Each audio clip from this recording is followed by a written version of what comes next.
오늘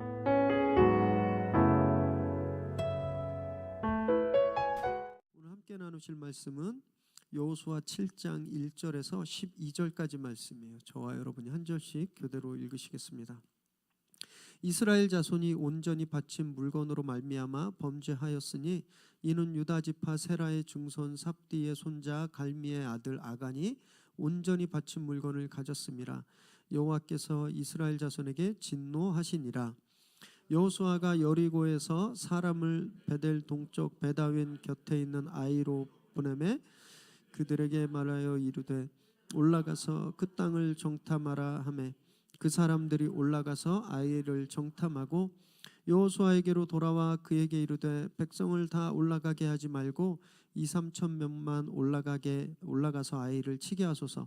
그들은 소수이니 모든 백성을 그리로 보내어 수고롭게 하지 마소서 하므로 백성 중 3천 명쯤 그리로 올라갔다가 아이 사람 앞에서 도망하니 아이 사람이 그들을 36명쯤 쳐 죽이고 성문 앞에서부터 스바림까지 쫓아가 내려가는 비탈에서 쳤으므로 백성이 마음이 녹아 물같이 된지라. 여호수아가 옷을 찢고 이스라엘 장로들과 함께 여호와의 궤 앞에서 땅에 엎드려 머리에 티끌을 뒤집어 쓰고 저물도록 있다가 이르되 슬프도소이다. 주 여호와여 어찌하여 이 백성을 인도하여 요단을 건너게 하시고 우리를 아모리 사람의 손에 넘겨 멸망시키려 하셨나이까. 우리가 요단 저쪽을 만족하게 여겨 거주하였다면 좋을 뻔하였나이다. 주여 이스라엘이 그의 원수들 앞에서 돌아섰으니 내가 무슨 말을 하오리이까. 가나안 사람과 이 땅의 모든 사람들이 듣고 우리를 둘러싸고 우리 이름을 세상에서 끊으리니 주의 크신 이름을 위하여 어떻게 하시려 하나이까 하니 여호와께서 여호수아에게 이르시되 일어나 어찌하여 이렇게 엎드렸느냐. 이스라엘이 범죄하여 내가 그들에게 명령한 나의 언약을 어겼으며 또한 그들이 온전히 바친 물건을 가져가고 도둑질하며 속이고 그것을 그들의 물건들 가운데에 두었느니라. 그러므로 이스라엘 자손들이 그들의 원수 앞에 능히 맞서지 못하고 그 앞에서 돌아섰나니 이는 그들도 온전히 바친 것이 됨이라. 그 온전히 바친 물건을 너희 중에서 멸하지 아니하면 내가 다시는 너희와 함께 있지 아니하리라. 아멘. 오늘 저희에게 주신 하나님의 말씀입니다. 1986년 1월 28일입니다. 이때 미국과 온 세계를 슬픔에 빠지게 만든 아주 충격적인 사건이 있었어요. 미국 우주항공국 나사가 심혈을 기울여서 제작하고 정말 수천억을 들여서 만든 우주 왕복선 챌린저호가 발사 직후에 공중에서 폭발한 사건이었습니다. 이 사고로 약 4,865억 원의 손실이 났습니다. 그 당시 86년도에 어마어마한 금액이에요. 그리고 그 안에 탑승하고 있었던 7명의 승무원들이 우주인들이 다 목숨을 잃었어요.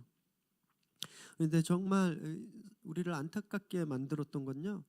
그 승무원 7명 중에 뉴햄프셔주의 콩코드 고등학교의 선생님이 한 분 타고 계셨습니다. 그분이 크리스티나 맥컬리프라는 선생님인데 당시 미국은요 그때까지만 해도 소련의 우주 개발, 우주 항공 산업이 계속 뒤처지고 있었어요. 소련이 항상 한 발씩 앞서갔고 그래서 미국이 세계적으로 소련에 뒤떨어져 있어서 자존심이 많이 상해 있을 때였습니다. 그래서 미국 사람들이 고심하다 어떻게 이 상황을 역전시킬 수 있을까? 어떻게 미국이 우주 개발에서 소련을 앞설 수 있을까 고민하다가 굉장히 좋은 프로젝트를 생각해냈습니다. 그것은 뭐냐면 선생님을 우주로 보내서 우주에서 지상에 있는 지구에 있는 학생들에게 수업을 한다. 이른바 우주에서 하는 수업이라고 하는 프로그램이었어요. 그런데 이 프로젝트가 엄청나게 사람들의 관심을 끌었던 거예요.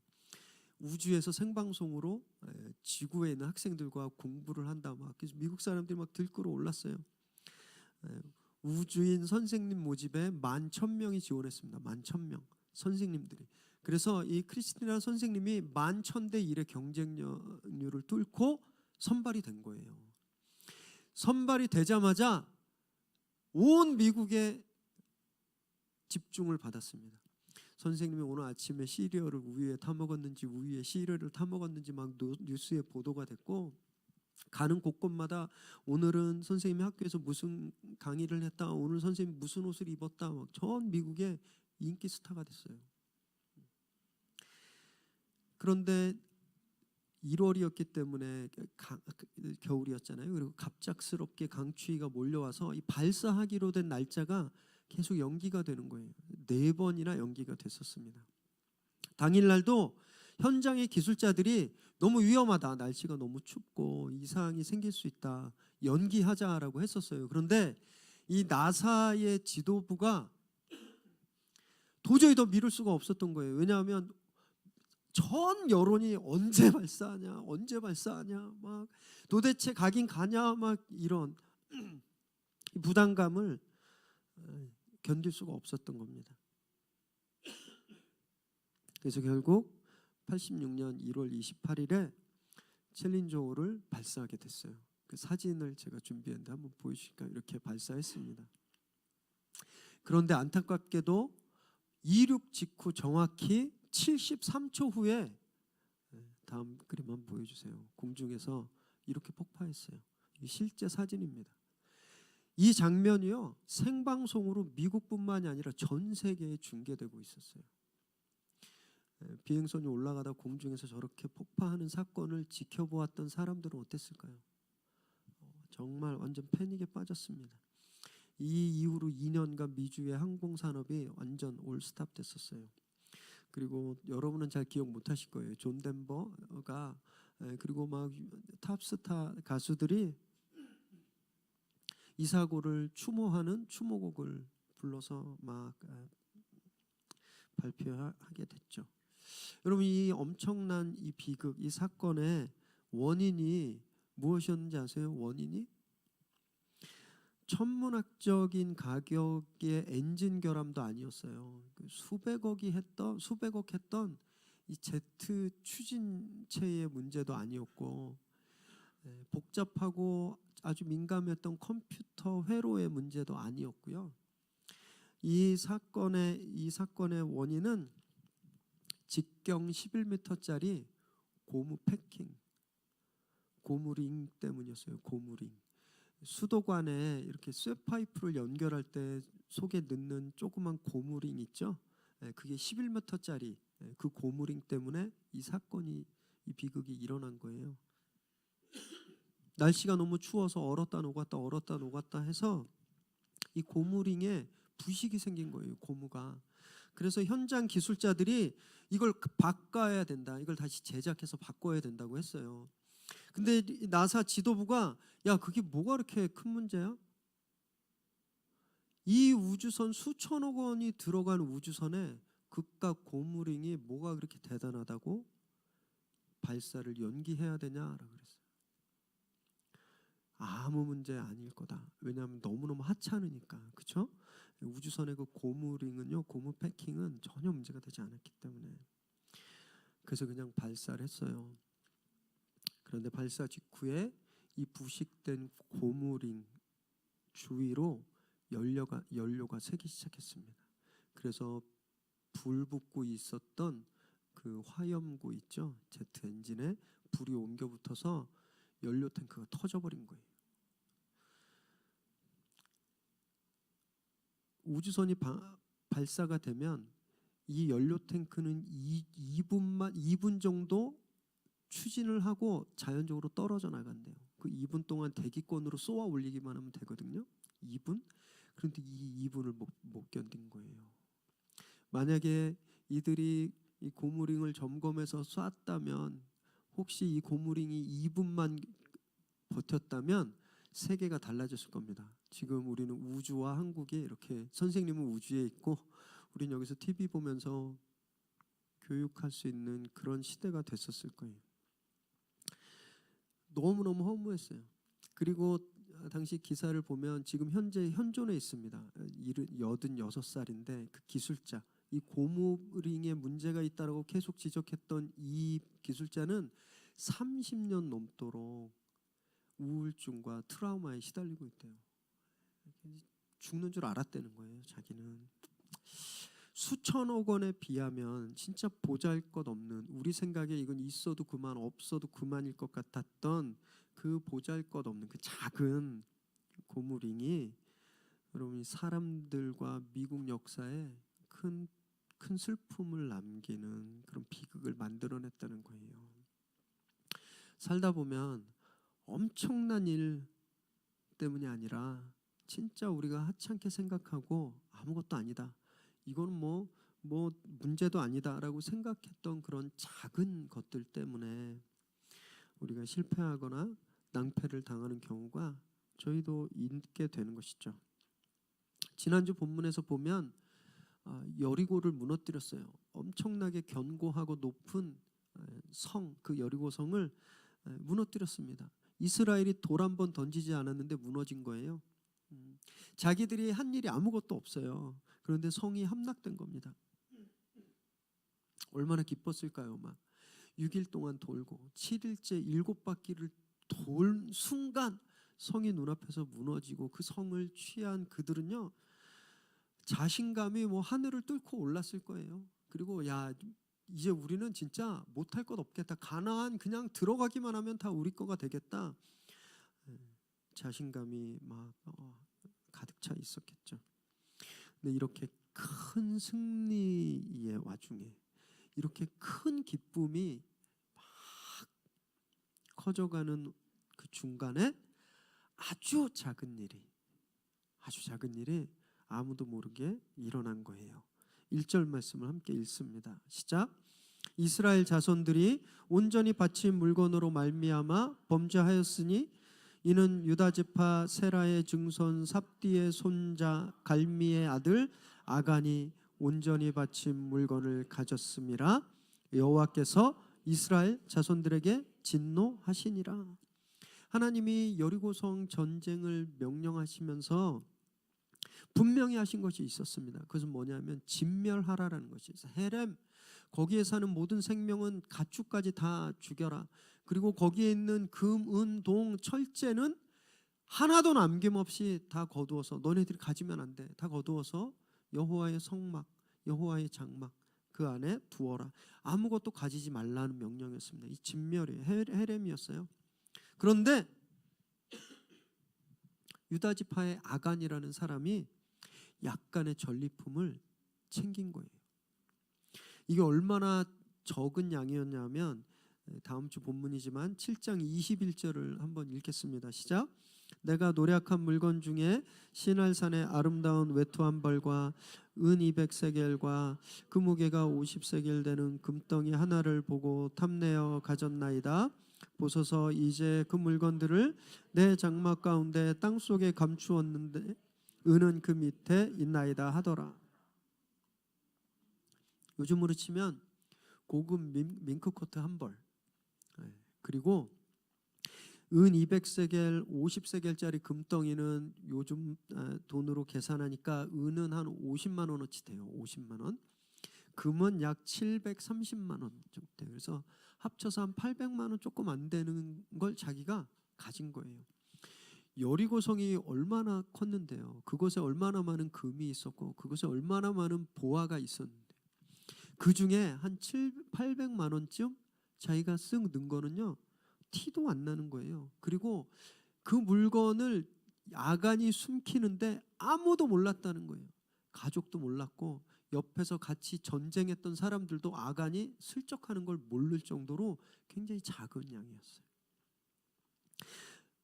그냥 이 정도는 뭐 그럴 수 있지, 뭐 전쟁하느라고 힘들었는데, 아니 우리가 이렇게 큰 성을 얻었는데 뭐 그 정도는 뭐 봐줄만 하지, 그냥 애교지, 이렇게 생각하실 수 있는 문제잖아요.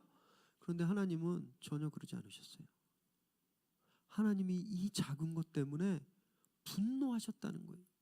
하나님이 진노하셨는데 그것도 아간 한 명, 야 너는 왜 내 말 안 들었어? 이리 와가 아니라 하나님이 1절에 분명히 뭐라 그러셨냐면 내가 이스라엘 전체에게 분노하고 있다라고 말하는 거예요. 이스라엘이 200만이 넘는 사람들인데 아간 한 명쯤 죄질 수 있는 거잖아요. 저희가 일주일에 월화수목금토 주일 7일을 뭐 굳이 다 하나님께 드리지 않아도 되지 않나요? 월요일 하루쯤은 또는 금요일 밤 하루쯤은 그냥 내 마음대로 그렇게 살아도 괜찮은 거 아닌가요? 그런데 하나님이 그 작은 것을 용납하지 않으시는 거예요. 하나님은 여리고에서 단순히 이기는 것을 원하지 않으셨어요. 가나안의 첫 전투였거든요. 그래서 그 전투를 통해서 우상과 그 땅에 뿌리박고 있는 죄된 것을 완전히 해렘하는 것, 진멸시키는 것, 하나님이 그것을 원하셨습니다. 그런데 아간이 하나님의 그 거룩한 의도를 훼손시켜버린 거예요. 여러분, 식당에 딱 가셨는데 일하시는 분이 물컵을 딱 가지고 왔어요. 물컵을. 근데 보니까 예쁘고 하얀 밥풀이 하나가 딱 떨어져 있는 거예요. 그러면 아이 뭐 이 조그만 밥풀쯤이야 하고 그냥 물을 드시는 분 계세요? 그러면 안 계세요. 어떻게 해요? 이건 뭐 떨어져 있네요. 그리고 컵을 다시 주고 깨끗한 컵에 깨끗한 물을 받아서 먹잖아요. 하나님이 지금 그렇게 하고 계신다라는 거예요. 아간이 훔친 한 줌의 보석, 그게 하나님의 이 거룩한 컵을 다 부정하게 만들었다 그러시는 거예요. 200만 중에 한 명, 200만 대 1, 의미가 없는 숫자지만 그 아간 한 사람으로 인해서 하나님의 그 거룩한 컵, 이스라엘이 부정하게 된 거예요. 요즘 참 참담할 때가 되게 많습니다. 제가 목사잖아요. 어쩜 그렇게 목사 욕이 인터넷에 그렇게 많은지 억울해요. 진짜 타락한 목사들 한 줌도 안 됩니다. 그런데 그 한 줌도 안 되는 그 목사들 때문에 대한민국의 모든 목사들이 다 죽일 사람들이 다 돼 있는 거예요. 저 귀국해서 지금까지 7년간 성실한 납세자였어요. 납세자. 네. 세금 꼬박꼬박 내고 월급 고지서 받으면 원천징수 다 돼서 다 나가 있어요. 저뿐만이 아니라 저희 교회 전사님들 밴드들 다 그렇게 세금 보고해요. 새로운 교회, 온누리교회, 세문안교회 할 거 없이 요즘 웬만한 교회 목사님들은 다 그렇게 세금 보고합니다. 세금 보고하는 목사들이 이렇게 많은데 몇몇 뒤가 구려서 반대하는 몇몇 분들 때문에 대한민국의 모든 목사들이 다 탈세하는, 국민의 그 의무를 다하지 않은 그런 못된 사람들로 다 낙인 찍혀버린 거예요. 그냥 언론에 나오는 몇몇 대형교회의 그런 어리석은 모습들 때문에 전체 교회가 완전히 매도당하고 있는 거예요. 진짜 억울하거든요. 화가 날 때도 있고요. 막 얘기하고 싶어요. 제 친구가, 친한 친구 한 명이 국세청에 있는데 만날 때마다 제가 막 뭐라 그래요. 야, 나 세금 똑바로 내고 있거든. 그런 말 하지 마. 막 이렇게 얘기하는 거예요. 그런데 억울해도 어쩔 수 없는 거예요. 억울해도 어쩔 수 없어요. 여기 밥풀 하나 빠지면 물 전체가 더러워지는 거예요. 단 한 사람만 잘못해도 그렇게 전체 교회가 욕먹는 거더라고요. 왜냐하면 우리 운명 공동체이기 때문에 그래요. 고린도전서 12장 26절 27절 만일 한 지체가 고통을 받으면 모든 지체가 함께 고통을 받고 한 지체가 영광을 얻으면 모든 지체가 함께 즐거워하느니라. 너희는 그리스도의 몸이요 지체의 각 부분이라. 우리는 레고 조각들이 아니라는 거예요. 이렇게 붙였다 떨어졌다 그런 레고 조각이 아니라 우리는 함께 연결돼 있어서 피가 통하고 신경이 통하는 그런 몸, 유기체라는 거예요. 그래서 손톱이 까지면 온몸 전체가 아프고, 우리의 한 파트가, 여러분 제 손이 남의 물건을 슬쩍 했다고 이것만 욕먹나요? 제 자체가 욕먹잖아요. 우린 그런 몸이라는 겁니다. 그래서 하찮은 사람이 단 한 명도 없는 거예요. 나 하나쯤이야 이렇게 말하면 안 된다라는 겁니다. 우리는 내가 아니면 이라는 마음으로 살아야 돼요. 내가 아니면 누가 이렇게 할까? 내가 안 하면 누가 이렇게 거룩해 할까? 우린 그런 자세로 살아야 한다라는 거예요. 2절과 3절 말씀 시작. 여호수아가 여리고에서 사람을 베델 동쪽 베다윈 곁에 있는 아이로 보내며 그들에게 말하여 이르되 올라가서 그 땅을 정탐하라 하매 그 사람들이 올라가서 아이를 정탐하고 여호수아에게로 돌아와 그에게 이르되 백성을 다 올라가게 하지 말고 2-3천 명만 올라가서 아이를 치게 하소서. 그들은 소수이니 모든 백성을 그리로 보내어 수고롭게 하지 마소서 하므로. 진짜 안타까운 사실이 뭔지 아세요? 여호수아를 비롯해서 그 누구도 하나님이 지금 분노하고 계신다, 하나님이 지금 진노하고 계신다는 걸 아무도 모른다라는 거예요. 승리감에 도취돼서, 여리고성을 무너뜨린 그 승리감에 도취돼서 하나님의 심정이 지금 어떤지 아무도 관심도 없다라는 거예요.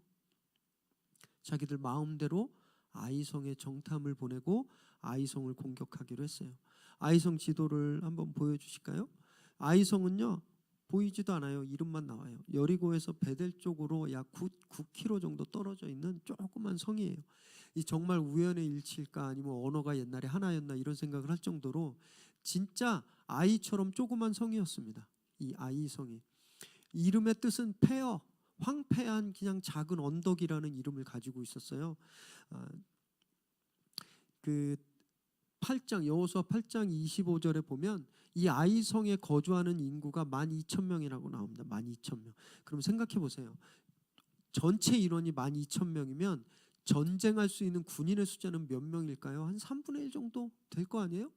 그들이 가서 봤더니 야, 한 12,000명 살고 진짜 여리고에 비해서 10분의 1 크기의 이 조그만 성 전투할 만한 사람이 한 3,000명도 안 되겠구나. 그러면 우리도 한 3,000명만 올라가면 되겠구나 라고 생각한 거예요. 그냥 수 200만 명이 다 가지 말고 그냥 3,000명만 특공대 뽑아서 한 개 사단만 보내도 이기겠다라고 자기들이 계산하고 생각한 거예요. 그런데 그 결과는 정반대였어요. 4절과 5절 백성 중 3,000명이 그리로 올라갔다가 아이 사람 앞에서 도망하니 아이 사람이 그들을 36명쯤 쳐 죽이고 성문 앞에서부터 스바림까지 쫓아가 내려가는 비탈에서 쳤으므로 백성의 마음이 녹아 물같이 된지라. 제대로 싸워보지도 못하고 패한 거예요. 그래서 막 쫓겨서 막 도망쳐 오는데 아이 사람들이 쫓아와서 36명이나 죽였습니다. 36명이나. 충격이었어요. 자기들 눈으로 바로 엊그제 여리고성이 어떻게 무너진지 봤거든요.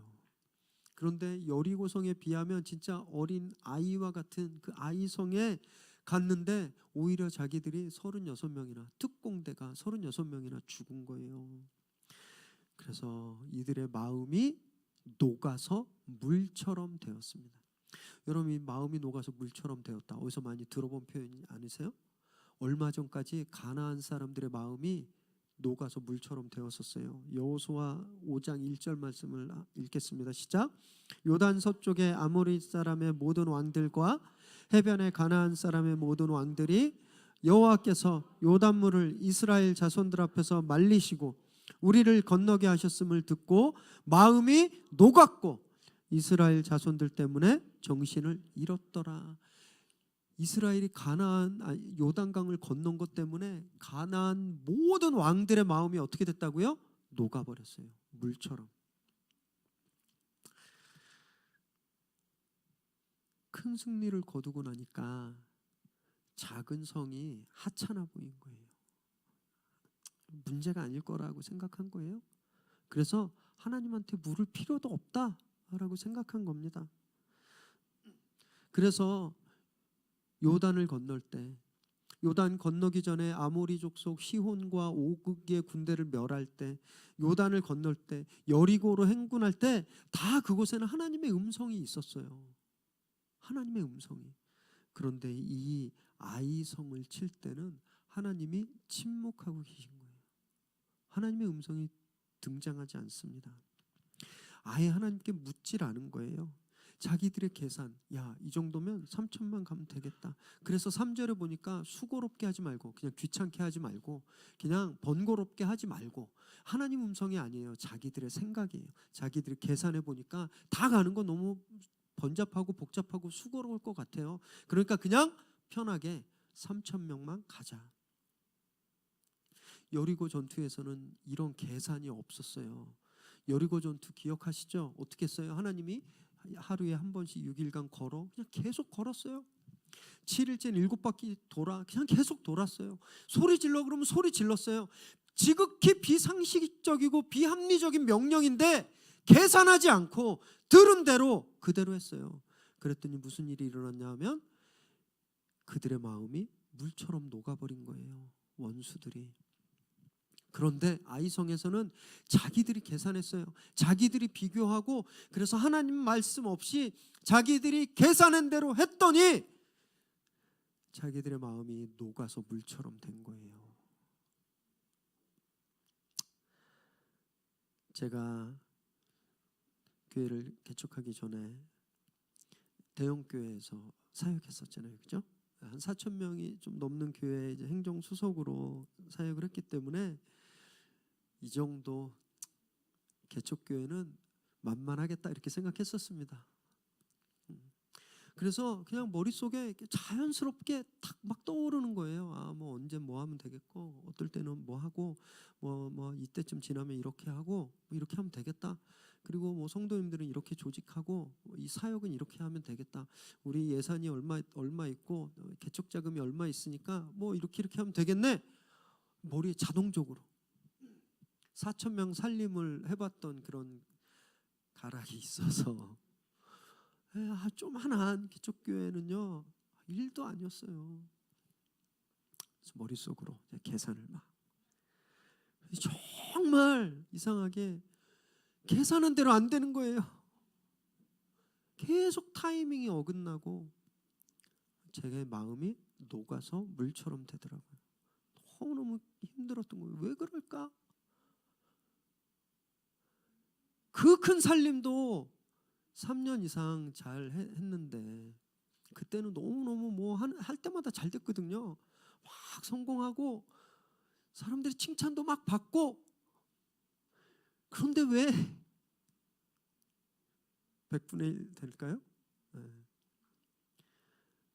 왜 이 조그만 사역은 왜 안 될까? 왜 내가 내 마음이 이렇게 물처럼 녹을까? 너무 괴로웠어요. 하나님께 새벽에 기도하고 있는데 하나님이 이런 음성을 주시는 것 같았어요. 야, 너 네가 생각하는 대로 다 될 줄 알았지. 나 없이 네 생각대로 다 될 줄 알았지. 제가 얼마나 회개했는지 몰라요. 깨달았어요. 내가 너무 교만했구나. 이 정도는 하나님한테 물을 필요도 없겠다 생각한 것이 엄청난 교만이었다는 것을 깨닫게 하셨어요. 여러분, 우리의 계산법을 버려야 합니다. 우리가 계산해서 우리 생각에, 우리 눈에 작아 보인다고 하나님이 그걸 작게 여기시는 게 아니라는 거예요. 그걸 늘 잊지 말아야 한다는 겁니다. 6절 말씀 읽습니다. 시작. 여호수아가 옷을 찢고 이스라엘 장로들과 함께 여호와의 궤 앞에서 땅에 엎드려 머리에 티끌을 뒤집어 쓰고 저물도록 있다가 여호수아가 충격을 받은 거예요. 그래서 땅에 엎드렸어요. 이 엎드리다는 단어가 무너지다라는 단어예요. 무너지다. 이 단어가 언제 쓰였는지 아세요? 여리고성이 무너지다 할 때 쓰였던 단어예요. 여리고가 하나님 말씀에 불순종해서 무너져 내렸듯이 여호수아가 하나님 말씀에 순종하지 않고 하나님 말씀에 집중하지 않으니까 여호수아가 무너져 내린 거예요. 여러분, 여호수아가 어떤 사람이었는지 아세요? 지난주 마지막 본문 한번 읽을까요? 여호수아 6장 27절 시작. 여호와께서 여호수아가 함께 하시니 여호수아의 소문이 그 온 땅에 퍼지니라. 여리고성을 무너뜨리고 여호수아가 최고의 유명인이 돼버린 거예요. 여호수아라는 사람이 저기에 있다. 이스라엘은 여호수아라는 리더가 있다. 저 사람이 가는 곳은 다 진다. 우린 망했다. 하나님이 세우신 리더다. 여호수아가 엄청나게 그 이름이 높아졌는데 아간이 숨긴 그 조그만 전리품 때문에, 그리고 이것쯤이야 했던 그 한 번의 부주의, 한 번의 아니란 생각 때문에 여호수아가 어떻게 됐어요? 무너져 버린 거예요. 최고의 인기를 달리던 연예인들이 SNS에 생각 없이 글을 써서 올렸는데 그게 막 문제가 돼서 방송 출연 못하고 CF도 날리고 그런 경우들이 있잖아요. 그죠? 막 권력의 핵심에 자리 잡아서 막 신문에도 나오고 방송에도 나오고 이제 그 사람이 평생 꿈꿨던 정치적인 비전을 이제 막 하려고 그랬는데 과거 철없을 때, 고등학교 때, 대학교 때 저질렀던 작은 실수들이 드러나서 그 자리에서 물러나고 몰락하는 일들도 우리가 보게 되는 겁니다. 여러분, 작은 것은 절대 작은 게 아니에요. 작은 것 때문에 전부를 이룰 수 있다는 것을 잊지 말아야 합니다. 7절 읽습니다. 시작. 이르되 슬프도소이다. 주 여호와여, 어찌하여 이 백성을 인도하여 요단을 건너게 하시고 우리를 아모리 사람의 손에 넘겨 멸망시키려 하셨나이까. 우리가 요단 저쪽을 만족하게 여겨 거주하였다면 좋을 뻔하였나이다. 그렇게 엎드린 여호수아가 하나님께 부르짖었어요. 주님, 왜 우리를 요단을 건너게 하셨어요? 차라리 그냥 저쪽 건너기 전에 동편 거기에서 땅을 차지했을 때 우리가 그냥 거기 머물러 있었으면 훨씬 좋지 않았겠습니까? 라고 하나님께 울부짖는 거예요. 얼핏 보면 광야에서 하나님께 늘 불평했던 출애굽 1세대의 불평과 똑같은 말이에요. 그 사람들은 목마르면요, 왜 우리를 이곳에 불러서 목말라 죽게 하려고 그러느냐? 애굽에 있었으면 물은 맘대로 먹었을 텐데. 배가 고프면 왜 우리를 광야에서 배고프게 하냐, 이렇게 굶고 죽이냐? 애굽에 있었으면 집주인 부뚜막에서 삼겹살도 꺼먹고 소세지도 꺼먹고 고기도 먹고 배불렀을 텐데 라고 불평했던 그들의 불평과 지금 여호수아의 이 기도가 똑같다라고 생각할 수 있어요. 아니면 여호수아가 어제까지는 최고 인기인이었는데 오늘 갑자기 땅바닥에 추락해 버리니까 하나님께 그게 억울하다고 이렇게 항변하고 있는 거 아닌가? 그렇게 생각이 될 수도 있지만 절대 아닙니다. 절대 아니에요. 광야에서 출애굽 1세대들은요, 하나님 앞에 나와서 불평할 때 옷을 찢지 않았어요. 그들은 머리에 재를 뒤집어 쓰지 않았습니다. 여호수아는 옷을 찢고 재를 뒤집어 썼어요. 옷을 찢고 재를 뒤집어 쓴다라는 것은 진짜 깊은 슬픔을 나타내는 거예요. 지금 너무너무 슬퍼하고 있는 거예요. 불평하는 것이 아니라, 분노하고 있는 것이 아니라 지금 슬퍼하고 있다는 거예요. 지금 왜 슬퍼하는지 아세요? 8절과 9절을 읽겠습니다. 시작. 주여, 이스라엘이 그의 원수들 앞에서 돌아섰으니 내가 무슨 말을 하오리까? 가나안 사람과 이 땅의 모든 사람들이 듣고 우리를 둘러싸고 우리 이름을 세상에서 끊으리니 주의 크신 이름을 위하여 어떻게 하시려 하나이까 하니. 그가 지금 왜 이렇게 슬퍼하는지 아세요? 하나님 이름 때문이었어요. 하나님, 제가 망신당했습니다. 그게 아니에요. 하나님의 크신 이름이 훼손되었기 때문에 견딜 수가 없는 거예요. 하나님이 함께 하신다고 하셨어요. 그리고 하나님이 가나안을 주신다고 하셨어요. 그런데 두 번째 전투에서 실패하니까 여호수아가 영적으로 이건 뭔가 잘못됐다 그러면서 깨달은 거예요. 캐치한 거예요. 그러고 봤더니 하나님의 음성이 없어요. 하나님의 컨펌이 없었던 거예요. 하나님이 지금 어떤 이유인지 모르지만 우리에게서 돌아섰다. 그걸 영적으로 감지한 거예요. 그래서 즉시 엎드리고 옷을 찢고 머리에 재를 뿌리는 거예요.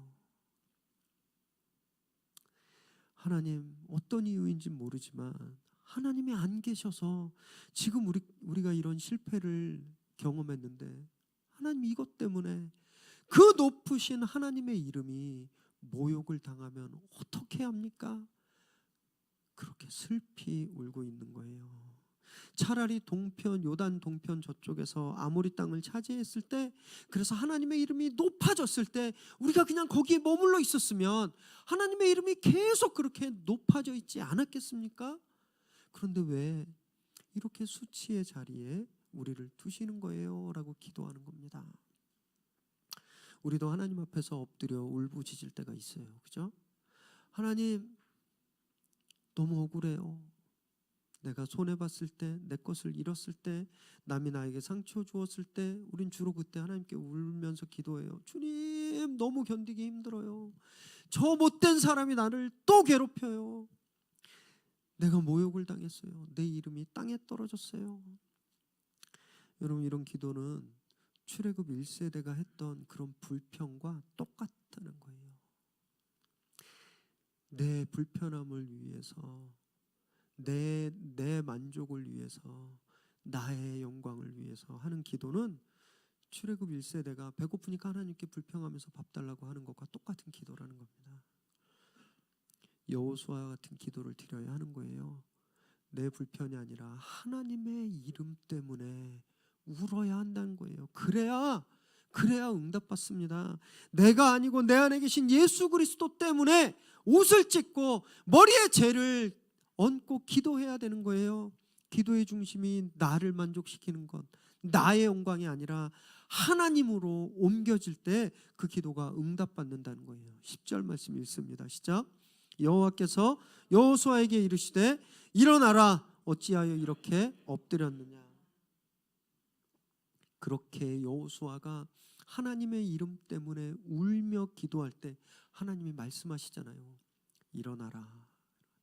이스라엘의 죄 때문에 침묵하시고 눈을 가리고 계신 하나님이 그 여호수아의 기도 때문에 다시 이스라엘과 함께 하시는 거예요. 이 일어나라는 음성은요, 여호수아가 그 전에도 한번 들었던 하나님의 음성입니다. 여호수아 1장 2절. 내 종 모세가 죽었으니 이제 너는 이 모든 백성과 더불어 일어나 이 요단을 건너 내가 그들 곧 이스라엘 자손에게 주는 그 땅으로 가라. 모세 선생님을 떠나보내고 두려움에 이제는 어떻게 해야 될까, 내가 무엇을 해야 될까 두려움에 떨고 있던 여호수아에게 하나님이 그때 나타나셔서 일어나라, 내가 이제 가나안으로 너희를 인도하겠다라고 말씀하셨죠. 그 음성이 지금 여호수아에게 임한 거예요. 이제 일어나라, 내가 너희와 함께 하겠다. 하나님의 마음을 움직이는 기도는 이런 기도라는 겁니다. 이런 기도. 성공하고 싶으시죠? 그죠? 잘 되길 원하시잖아요. 우리 애가 좋은 대학도 가고 좋은 직장 취직해서 그렇게 잘 살길 원하시잖아요. 지금 내가 하고 있는 이 사업이 큰 성공하길 원하시죠? 사람들의 주목을 받기 원하시죠? 그러면 이제 기도를 바꾸세요. 기도로 바꾸면 되는 거예요. 하나님, 좋은 직장 주세요. 하나님, 사업 잘 되게 해주세요. 우리 애가 시험 잘 보게 해주세요. 이렇게 기도했다면 이제는 이렇게 바꿔보세요. 하나님, 주님의 이름이 우리 아이를 통해서 높아지길 원합니다. 하나님, 주님의 영광이 내 사업을 통해서 드러나길 원합니다. 이렇게 기도하시는 거예요. 목사님, 제가 지금까지 그렇게 계속 기도했습니다. 그런데 응답이 없네요. 왜 그런지 아세요?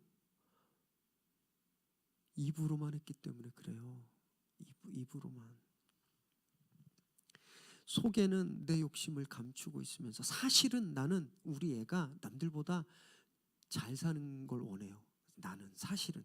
그런데 입으로는 하나님이 이 아이를 통해서 주님이 영광 받으세요라고 기도하는 거예요. 사실은 나는 돈을 많이 벌고 더 넓은 집에서 살고 싶고 더 편하게 살고 싶어요. 그게 내가 원하는 거예요. 그런데 입으로는 주님, 제 사업이 잘 돼서 하나님이 영광 받아주세요 이렇게 기도하는 거예요.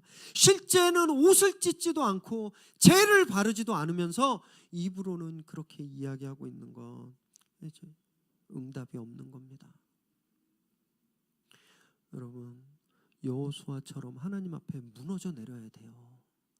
내 안에 있는 욕심이 완전히 무너져 내려야 되는 겁니다. 내 안에 있는 그 욕심 때문에 옷을 찢고 죄를 발라서 하나님 앞에 완전히 엎드릴 때 그 기도가 응답받는 거예요. 그 기도에 하나님의 마음을 움직이시는 거예요. 아주 사소한 것까지, 아주 작은 것까지 그것이 다 하나님 앞에 무너질 때 하나님의 응답이 우리에게 임하는 겁니다. 사랑하는 여러분, 우리의 아이성은 어디일까요? 너무 작아서 하찮아서 이건 뭐 하나님께 드릴 필요도 없어라고 생각하는 그것들이 다 있으시잖아요.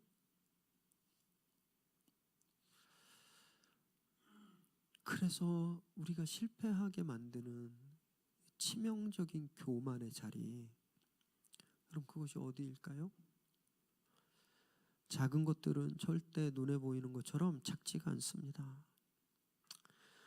아무 생각 없이 나는 늘 그냥 그런데, 그래서 툭툭 그냥 한마디씩 쏘는 그 사소한 말버릇 때문에 내 옆에 있는 형제 자매가 영혼에 막 멍이 드는 거예요. 집에서 너는 누구 닮아서 이렇게 멍청하니? 너 그러면 맨날 실패할 수밖에 없어. 그렇게 생각 없이 내뱉는 말 한마디 때문에 우리 아들이, 우리 딸이 평생을 그 말에 갇혀 살 수 있다라는 겁니다. 여러분, 오늘 하나님 앞에서 우리 아이성이 다 무너지게 되기를 바랍니다. 우리 마지막으로 누가복음 16장 10절을 함께 읽을까요? 시작. 지극히 작은 것에 충성된 자는 큰 것에도 충성되고 지극히 작은 것에 불의한 자는 큰 것에도 불의하니라. 작은 것에 승리하시게 되길 바랍니다. 그래서 앞으로 하나님이 우리에게 맡겨주실 그 위대한 일, 그 큰 일들에서 승리하는 저와 여러분 되시길 주님의 이름으로 축원합니다. 함께 기도하겠습니다.